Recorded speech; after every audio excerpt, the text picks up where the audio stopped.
Madison Cawthorn has a number of defenders, most notably perhaps Donald Trump, who has liked Madison Cawthorn for a long time.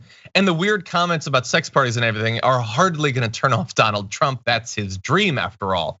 But he also has a new defender, Roger Stone, who's responded to the development in this story that apparently Madison Cawthorn admitted behind closed doors to Kevin McCarthy that he was lying about the cocaine and the sex parties and all that. This post was put up, I believe, on Gab.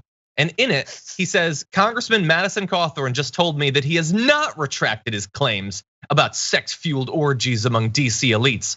Why would anyone believe anything said by Rhino Kevin McCarthy or repeated by CNN? Nothing reported by CNN is accurate or true, which, look, I have problems with CNN like everyone does. That seems like a bit of a broad-based statement, the idea that if they say something, it's necessarily false.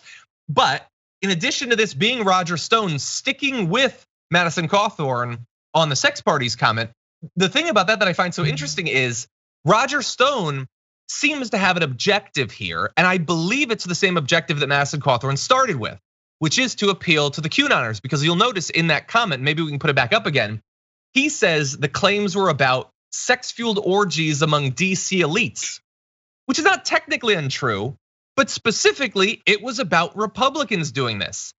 And so Roger Stone's not ready to move on from that claim, but he really would like to retarget it at anonymous elites, vague in general. This isn't about like Mitch McConnell specifically putting on like a long nose mask and tickling someone with a feather. It's not about that.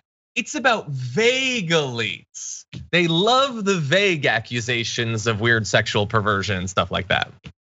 No, absolutely. He's trying to change the story when the highlight of the story is that it is Republican conservatives who are supposedly engaging in this. So I think you're absolutely right that they are trying to muddy the details to appeal to some of these conspiracy theorists, the Q followers.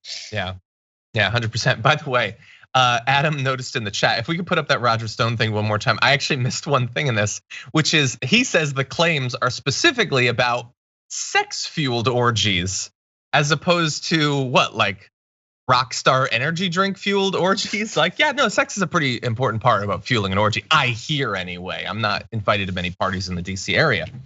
But anyway, bear in mind that Roger Stone, you can't necessarily trust him either. Like CNN, he says a lot of things that aren't true. He's also, by the way, been a key advisor to Trump. He received a presidential pardon shortly before Trump left office. Never forget that Roger Stone, who in full public view committed multiple crimes, got off because he knew Donald Trump. So when he talks about like DC elites and all that, no, you love DC elites when they're allowing you to get away with your crimes.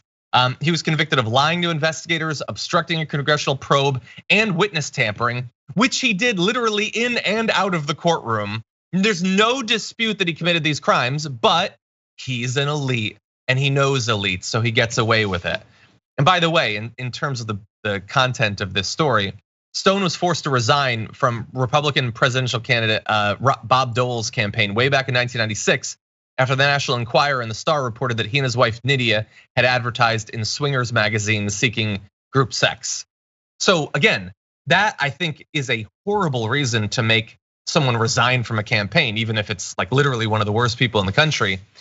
But like, you'll notice that Roger Stone, who has previously faced vilification because he likes swinging or whatever he does, which is perfectly fine. There's no reason to kink shame. He's not like defending the sex parties. He wants to weaponize it against his political opponents. A guy who himself has lost opportunities because he loved, for instance, like he was very open about wanting to see like men have sex with his wife and stuff like that. That's totally fine. But then why aren't you then extending that same tolerance to other Republicans? It just makes me sick. Anyway. I knew it was a self-report. Of course, they have to tell on themselves. Anyway, and by the way, if we could just jump ahead of these last two tweets, they're gonna stick with Madison Cawthorn. They're not gonna. This is why the admission of lying was behind closed doors, so that Kevin Steinle can say they hate being outed. That's why they're lying about Madison, or Cawthorn is a clown. But this isn't the type of story one would make up. It's too weird. That's literally a Kramer quote from Seinfeld. Weird stories can be made up too, actually. That actually happens.